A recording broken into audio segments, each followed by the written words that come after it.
بسم اللہ الرحمن الرحیم۔ سورہ دہر۔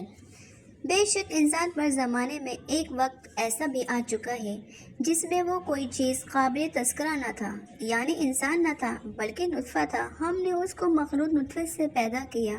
اس طور پر کہ ہم اس کو مکلف بنائیں، تو اسی واسطے ہم نے اس کو سنتا، دیکھا، سمجھتا بنایا۔ ہم نے اس کو بھلائی برائی پر مطالعہ کر کے رستہ بتلایا، یعنی احکام کا مخاطب بنایا۔ پھر یا تو وہ شکر گزار اور مومن ہو گیا یا نا شکر اور کافر ہو گیا۔ ہم نے کافروں کے لیے زنجیریں اور توق اور آتش سوزاں تیار کر رکھی ہیں، اور جو نیک لوگ ہیں وہ ایسے جام شراب سے شرابیں پیئیں گے جس میں کافور کی آمیزش ہوگی، یعنی ایسے چشمے سے پئیں گے جس سے خدا کے خاص بندے پئیں گے، اور جس کو وہ خاص بندہ جہاں چاہیں گے بہا کر لے جائیں گے۔ وہ لوگ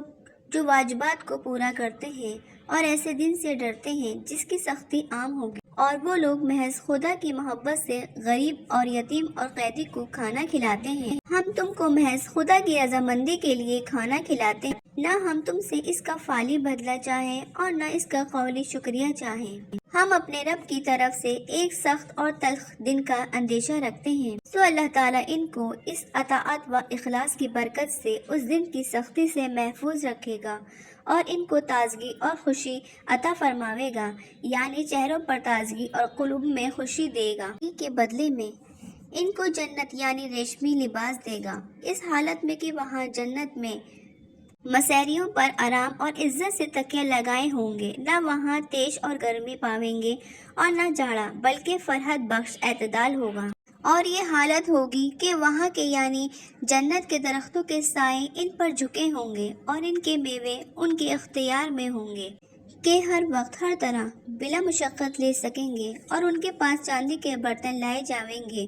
اور وہ شیشے چاندی کے ہوں گے جن کو بھرنے والوں نے مناسب انداز سے بھرا ہوگا۔ اور وہاں ان کو علاوہ جام شراب مذکورہ کے ایسے جام شراب پلایا جاوے گا جس میں سونڈ کی آمیزش ہوگی، یعنی ایسے چشمے سے ان کو پلایا جائے گا جو وہاں ہوگا، جس کا نام وہاں سلسبیل مشہور ہے۔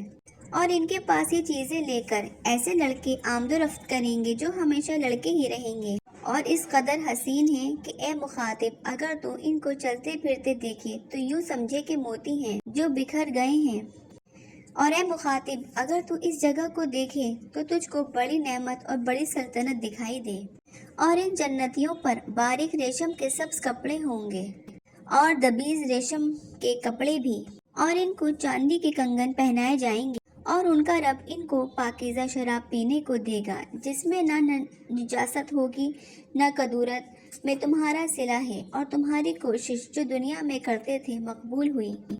ہم نے آپ پر قرآن تھوڑا تھوڑا کر کے اتارا ہے، سو آپ اپنے پروردگار کے حکم پر کہ اس میں تبلیغ بھی داخل ہے مستقل رہیے، اور ان میں کسی فاسق یا کافر کے کہنے پر نہ آئیے، یعنی اپنے پروردگار کا صبح و شام نام لیجیے، اور قصے قدر رات کے حصے میں بھی اس کو سجدہ کیا کیجیے، یعنی نماز فرض پڑھا کیجیے، اور رات کے بڑے حصے میں اس کی تسبیح کیا کیجیے، مراد اس سے تہجد ہے۔ علاوہ فرائض کہ یہ لوگ دنیا سے محبت رکھتے ہیں اور اپنے آگے آنے والے ایک بھاری دن کو چھوڑ بیٹھے ہیں۔ ہم ہی نے ان کو پیدا کیا ہے اور ہم ہی نے ان کو جوڑ مضبوط کیے۔ یہ سب جو کچھ مذکور ہوا کافی نصیحت ہے، سو جو شخص چاہے اپنے رب کی طرف راستہ اختیار کر لے، اور بدون خدا کے چاہے تم لوگ کوئی بات چاہ نہیں سکتے۔ اور بعض لوگوں کے لیے خدا کے نہ چاہنے میں بعض حکمتیں ہوتی ہیں، کیونکہ خدا تعالیٰ بڑا علم و حکمت والا ہے، وہ جس کو چاہے اپنی رحمت داخل کر لیتا ہے اور جس کو چاہے کفر اور ظلم میں مبتلا کر رکھتا ہے، پھر ظالموں کے لیے اس نے دردناک عذاب تیار کر رکھا ہے۔